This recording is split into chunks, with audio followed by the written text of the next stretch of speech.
Tumsifu Yesu Kristo. Karibu tujifunze jinsi ya kusali rozari ya huruma ya Mungu. Rozari ya huruma ya Mungu inasaliwa kwa kutumia rozari ya kawaida ile ya Mama Bikira Maria, kama hii hapa nilionayo. Utashika rozari yako namna hii, utabusu msalaba wako mahali hapa.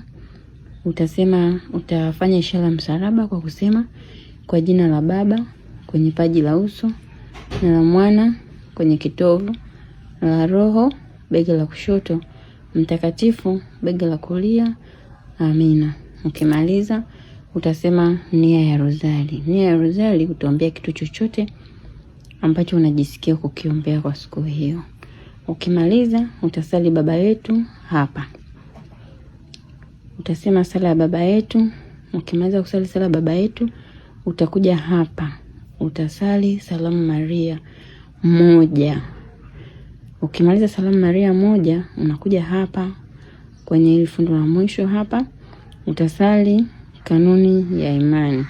Ukimaliza kusali kanuni ya imani, kwenye vyuo vingine imeandikwa na sadiki, unakuja hapa, unasali Baba wa milele, ninakutolea mwili na damu, roho na Mungu wa mwanao mpenzi, Bwana wetu Yesu Kristo, kwa kulipia dhambi zetu na dhambi za dunia nzima.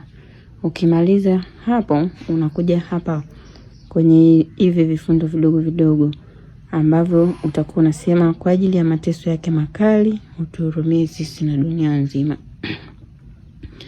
Kwa ajili ya mateso yake makali utuhurumie sisi na dunia nzima. Utasema hivyo mara 10 mpaka hapa. Ukifika hapa, unarudia tena sala ya Baba wa milele, ninakutolea mwili na damu, roho na Mungu wa mwanao mpenzi, Bwana wetu Yesu Kristo, kwa kulipia dhambi zetu na dhambi za dunia nzima. Utarudia tena kwa ajili ya mateso yake makali mpaka hapa.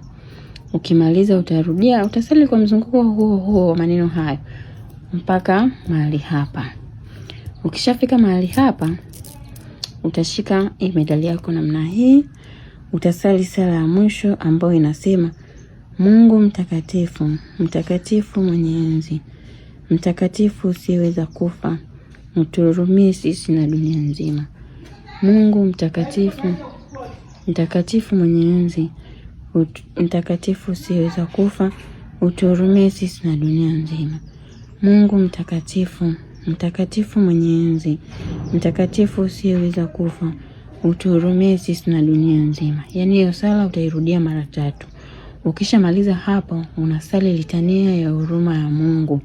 Ukimaliza kusali ile litania ya huruma ya Mungu, unakuwa umemaliza kusali sala yako ya rozari ya huruma ya Mungu.